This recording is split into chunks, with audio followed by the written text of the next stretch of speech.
Welcome to the Ripple Effect Martial Arts Podcast. Hello, everyone. Welcome to the Ripple Effect Martial Arts Podcast. We're really honored to have back with us today. This is a reintroduction for us to Mr. Devin Arkfeld. He was our very first guest on the Ripple Effect Martial Arts Podcast a few years ago, and super excited to have you back, man. Let us know where you are right now. I'm live from Las Vegas right now. What are you So, doing in Vegas? right now I'm visiting my girlfriend.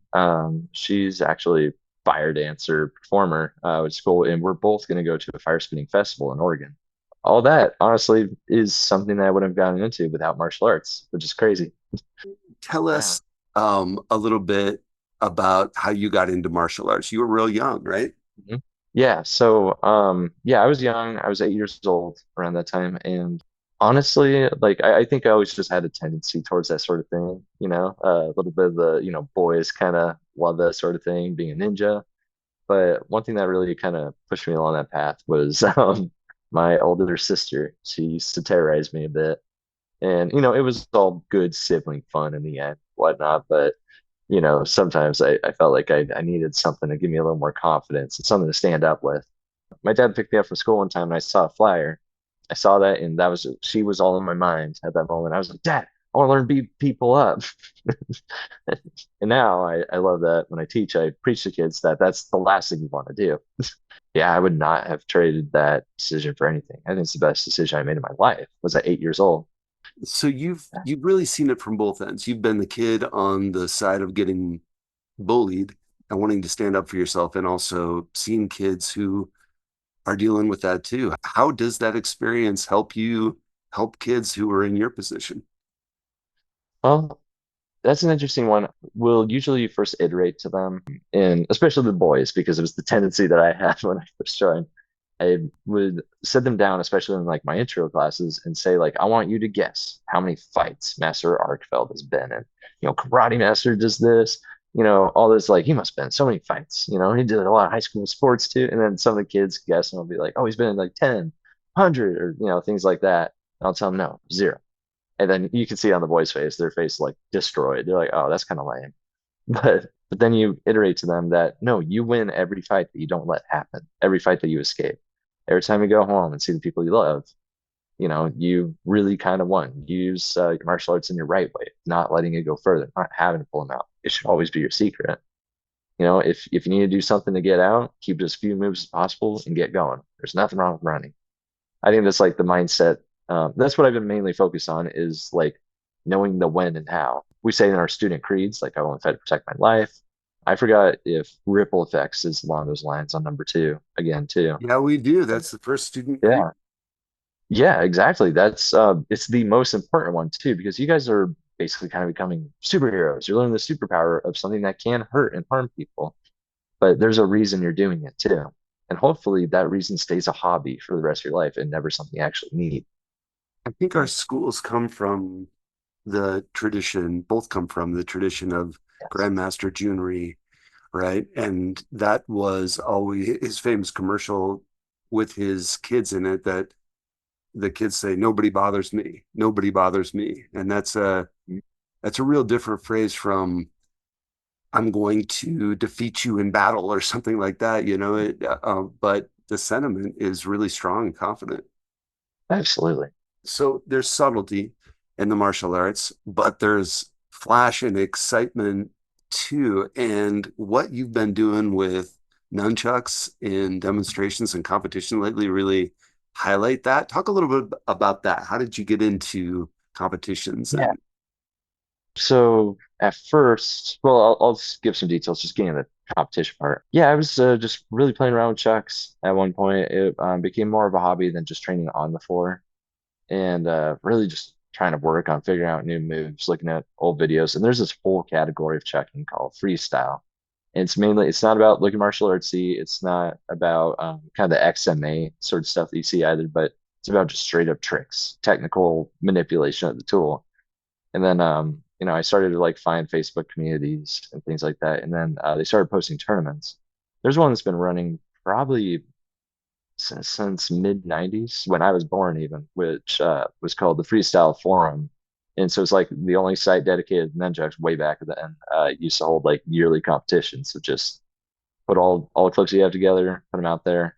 And all these are all online just because there's not a lot of chuckers in one area. But they have their rules of like no edits, things like that. But I used to look at those when I was much younger too and kind of check them out. I didn't like, pound the whole forum and look at all the videos, but they were all super inspirational. I would say like even just watching one and not even being able to do one of those moves, like really motivated me. But as I was coming along and understanding more moves and even trying to create some of my own, I started to see these ads come up for just like the Golden Combo tournament, for example. That's one where I got second in the world, fourth in the world again. And what was it? And it gave me something I could really kind of test my skills against because relatively with people around me, I was kind of outside of that sector now with just how much I was playing with them. And so now you could kind of take this world stage against others and just see where you go. And I would say it was really energizing. They had a few qualification rounds, and if you didn't make the first one, you could do the second. In the first one, I didn't get in, but I was ecstatic to find out I placed six. Like I thought, just not really knowing the rest of the world of truckers or anything, I thought like, at the best, I'd probably place like 50th, 60th or something like that. But see six pop up was like, whoa. I really dedicated a lot to this craft, and I got a chance on the next qualification round to get in. And when I did that, I qualified on second place on that one. I was like, whoa! And then and then we have the final round coming to the top 10 from or top 9 from the 3 rounds, like compete against each other to see who's on the top. And I was just like over this like short under year kind of segment, I really grew because of that motivation. And yeah, then eventually the last scoring day came after that combo that I submitted. And also that combo took 27 hours to land. I walked into Success Martial Arts like for 5 hours throughout the week, Monday through Friday. And then on Saturday, I came in for another 5 hour session and got on the second hour. So 27 hours of failing over and over, knowing I can do these moves, but just hammering my head against the wall and waiting until I landed it. And once I landed that and got submitted, I actually got second in the world for that one. And that was wild. It made me appreciate the first guy in the world's entry too. It was like, oh my gosh, like this world, and just also seeing how great even people finishing behind me. If it was a different day, we all probably would have scrambled our scores separately too. We would have been in a different slot. But it was just beautiful. And looking at like my first attempt and this last attempt from self-retained videos to that, it was crazy to see the growth. And it's just when you have like a goal that you really want and something that you're really passionate about and kind of good at too, like it is really cool what can happen when you just really let that ride. That was just like a really special moment in my life, just in all in all, it was just juggling chucks. But I happen to really like that and I love to compete with it. And you can add a little bit of that martial arts flair where, when you come out of, nice few little throws or whatever, when you can just swipe them down right to the hip too and keep your straight line and pull a strong stance. So there's a little bit of that performer aspect. And that's kind of what you see in XMA too. It gets a lot of tricks, but it looks dangerous. That's Yeah. amazing. That's an amazing story, and I think it says speaks to how the martial arts journey can kind of transform somebody's Yeah. life. Yeah. So Success Martial Arts 5280 Karate.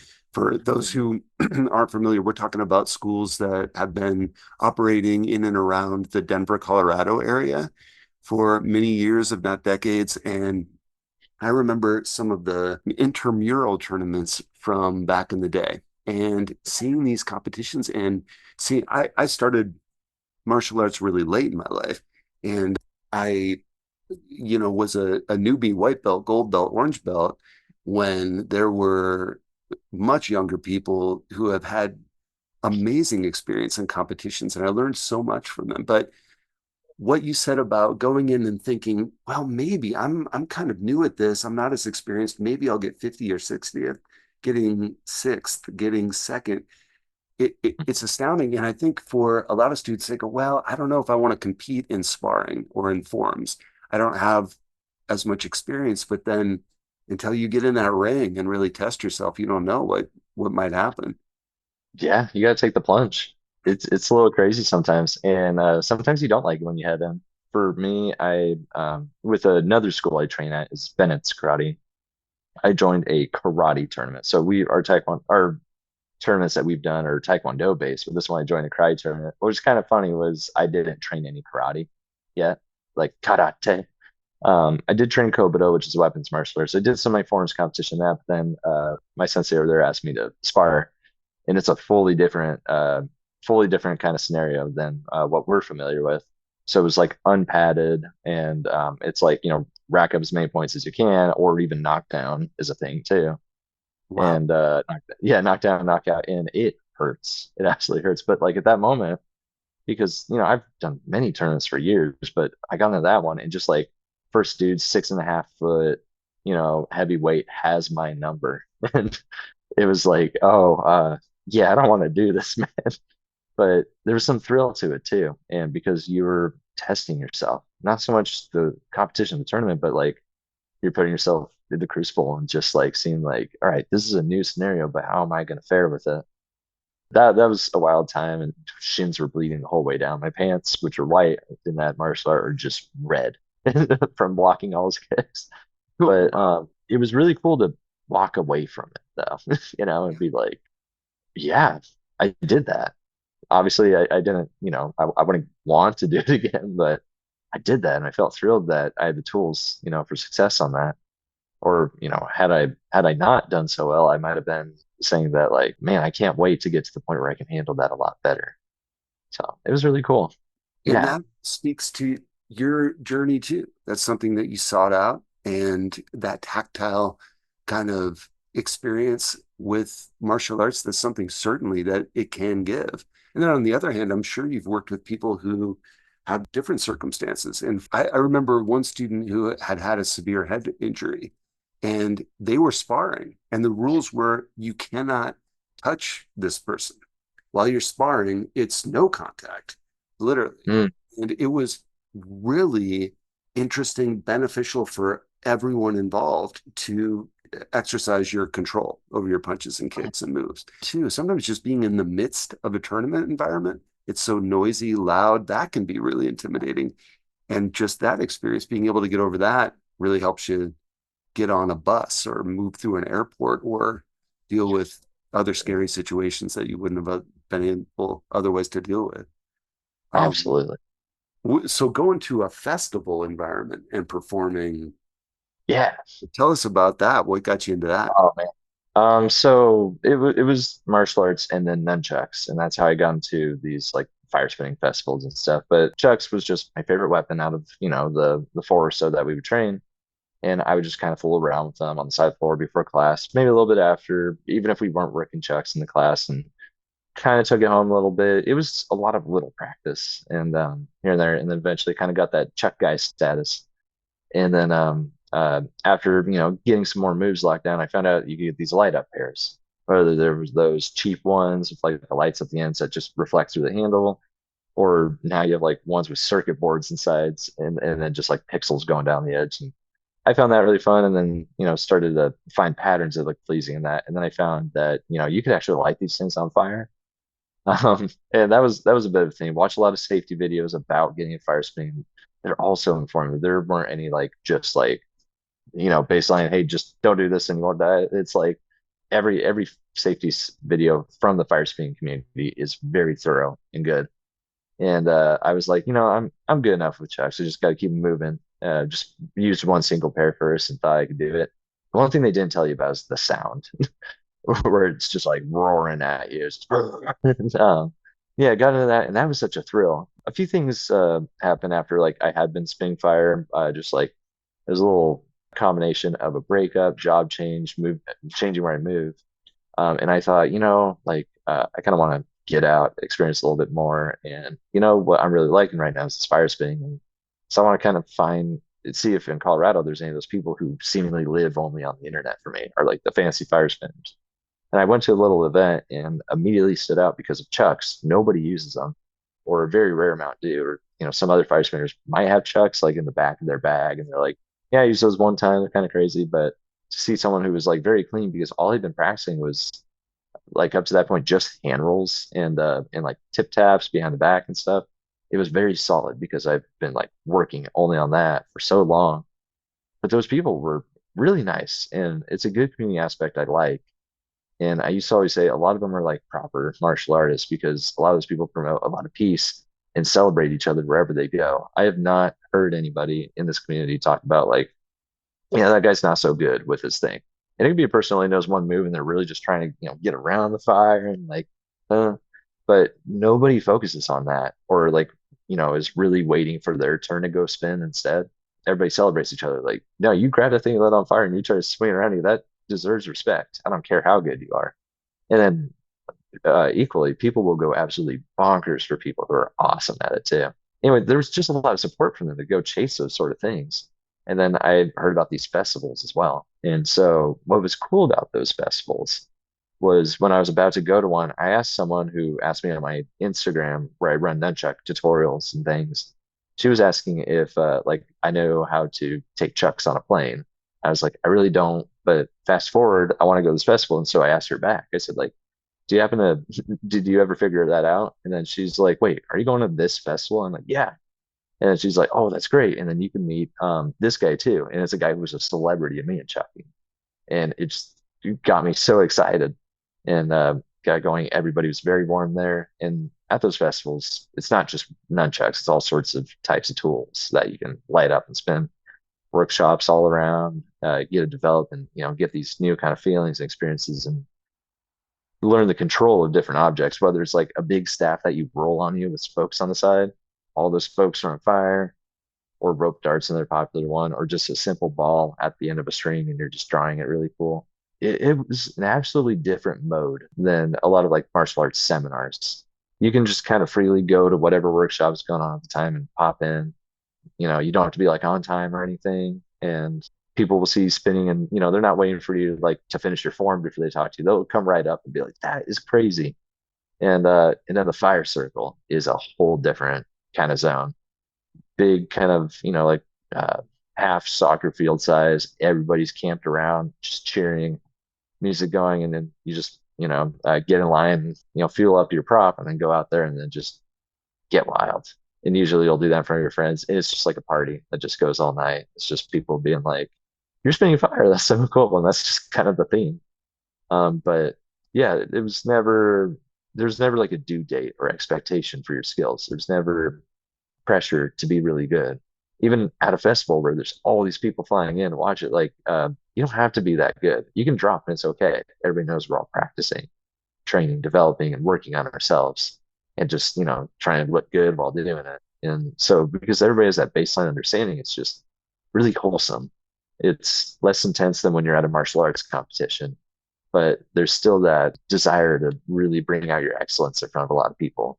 Everything you're saying really makes me think of the board break experience. Not Yes. everything's a competition, and there can be impressive competitive elements of it. Somebody broke one cinder block, somebody broke two, somebody broke three, that kind of thing. And those demonstrations are really impressive and they can be really motivating. But mostly, it's just what you're saying. You're there to do what you can do, challenge yourself, see other people challenge themselves, help other people break through what they need to break through. And would you say that, I mean, the common thread here is martial arts, kind of, right? No, absolutely. Well, I'm curious also about you're a very wide-ranging person. So you're an Eagle Scout. Yes. So I have a little bit of an idea of what that means, but compare that to black belt training. What does it take to become an Eagle Scout, and what kind of challenges were there for you there?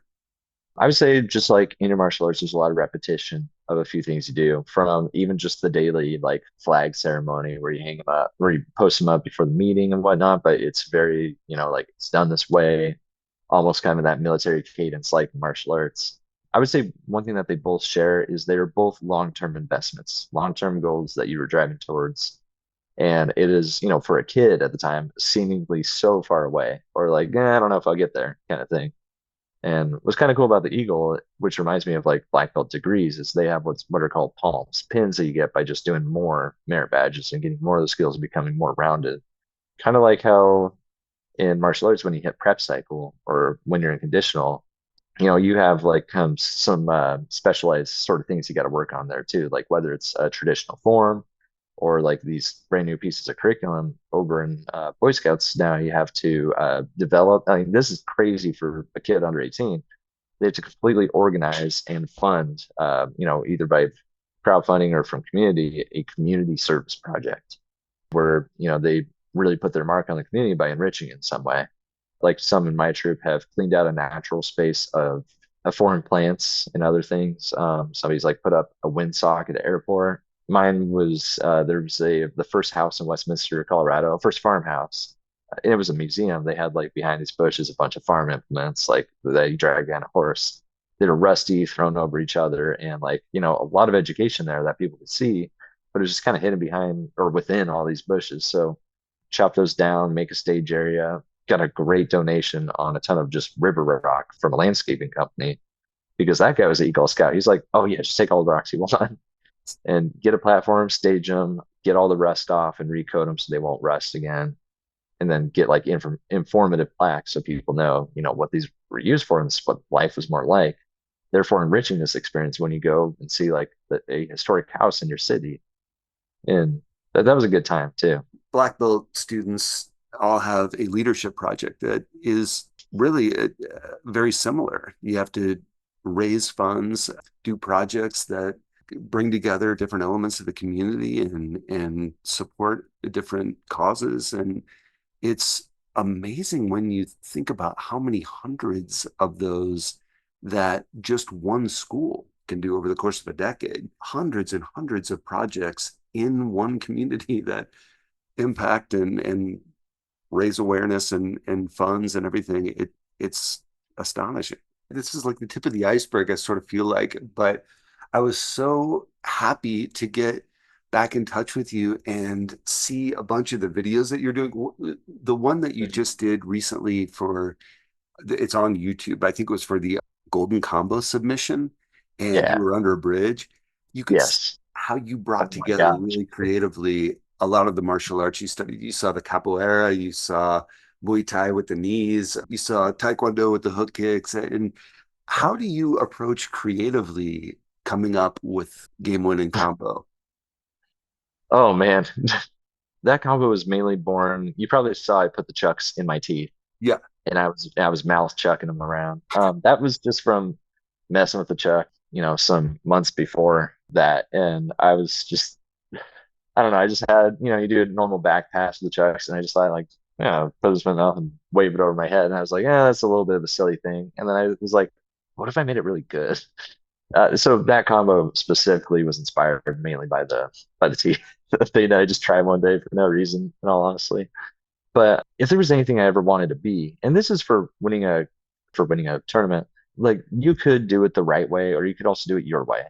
And that's what sat better with me. I really put a lot into the chucks, both for personal and entertainment and competition use. But there's a point where like even if you're really good at something and it's like a crazy cool skill, I found that you can kind of get bored of it. Even if other people are reacting great, you can get bored of it if it's all that you do at that one level all the time. But I kind of really like this as an ongoing project. Hopefully something that would motivate other freestyle checkers in the future that like, no, I need to see how far I can take this, before I'm too old to swing them around. And a lot of these competitions involve double checks, and that's you could throw one up and then manipulate the other while that one's coming down. You could get some juggling in. You definitely take up more airspace and a lot of coordination while you're doing it. But honestly, and it's kind of weird because this is a competitive entry. I had like more of a theme on it, which, if you impose a theme on anything, it kind of limits it in your capabilities. But for mine, I just wanted to do how I prefer checking. And honestly, I prefer a single check. With two checks, you take up all the airspace, you juggle, you multitask, whatnot. But with one check, I really love getting both my hands on that thing and manipulating it really hard, doing things that I wouldn't be able to do if I didn't have both hands, such as fly it in my mouth or do a cool weird kind of twisty combo or bounce off my leg with all the space in the world. So I thought when I did this video, I was like, no, if I'm gonna win, I want to do it my way. Objectively, I just thought it was a good video, not even for the tournament, but for myself. I thought it That's was like, awesome, man. yeah, I was like, you know what? I'm happy. Like,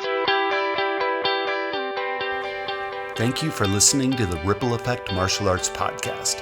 Find podcasts and more at rippleeffectmartialarts.com.